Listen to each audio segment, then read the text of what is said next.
Ousmane Sembène Ousmane, c'est la pipe et la top. Chez lui, en effet, l'art a une fonction sociale et politique importante. Il véhicule une idéologie en tant que référentiel et marque distinctive d'époque chargée au pluriel. C'était un homme complexe, riche, et quand je dis c'était, c'est déjà très dur pour moi de parler au passé, même 10 ans après.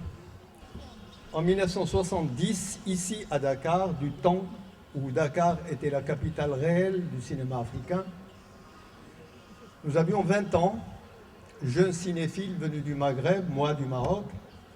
Nous avons été admis à une réunion exceptionnelle qui se faisait à Dakar. On devait être en tout et pour tout une cinquantaine, une soixantaine de personnes.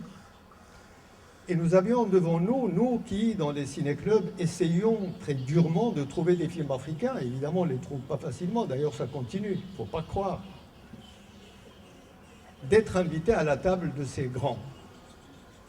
Cette soixantaine de personnes, bon, j'ai oublié tous les gens qui étaient présents, mais je n'oublierai jamais qu'il y avait Sembène. Moi, Sembène, je l'ai connu en 1973, étudiant au Conservatoire du cinéma sénégalais, au cinéma français. J'étais en vacances, je suis venu voir Sembène à Yoff pour lui dire que je faisais du cinéma. J'avais un appareil Nikon et quand j'ai eu l'audience qu'il m'a accordée dans son galetier d'eau, en regardant mon appareil, il m'a demandé l'objectif que j'avais 200 mm. Qu'est-ce que c'est ça? Clap. Il appelle le clap. Alors, clap 1. Ousmane Sembène. Le lutteur, Ousmane Sembène. L'acteur, Ousmane Sembène. Le révolutionnaire, le docker révolutionnaire. Moi, j'ai connu Sembène très jeune. À l'époque, nous étions dans le ciné-club avec des gens qui sont devenus aujourd'hui, beaucoup d'entre eux, assez célèbres dans le monde de la littérature et des arts, notamment Boubacar Boris Diop.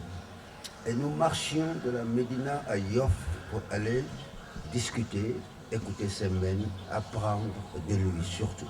Ousmane Sembène, je crois que vous avez été extrêmement surpris d'avoir eu le prix Jean Vigo. Oui, j'étais surpris, d'autant plus hier, il était question pour tous les concurrents ou les candidats d'attendre chez eux. Ils allaient être avertis, ou tout au moins le gagnant allait être averti. Après 1 heure d'attente, d'autant plus que je ne m'attendais pas au prix, je suis parti de chez moi. Et ce matin, ma logeuse m'a dit vers les coups de 10h, 10h30 que j'avais le prix.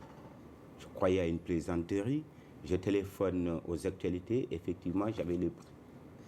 Vous êtes un metteur en scène de cinéma un petit peu à part. Vous avez commencé ce métier il y a 2 ans seulement. Que faisiez-vous avant?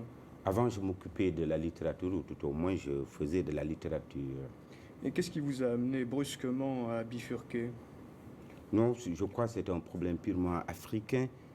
Ayant écrit plus ou moins quelques bouquins, j'ai vu que la majorité de mes compatriotes, s'ils me connaissaient de nom, ne me lisaient pas. Tandis qu'avec les cinémas, le problème devenait pour moi et pour eux tout à fait nouveau. Tout au moins, nous avons l'occasion de nous voir sur notre propre miroir fait par nous.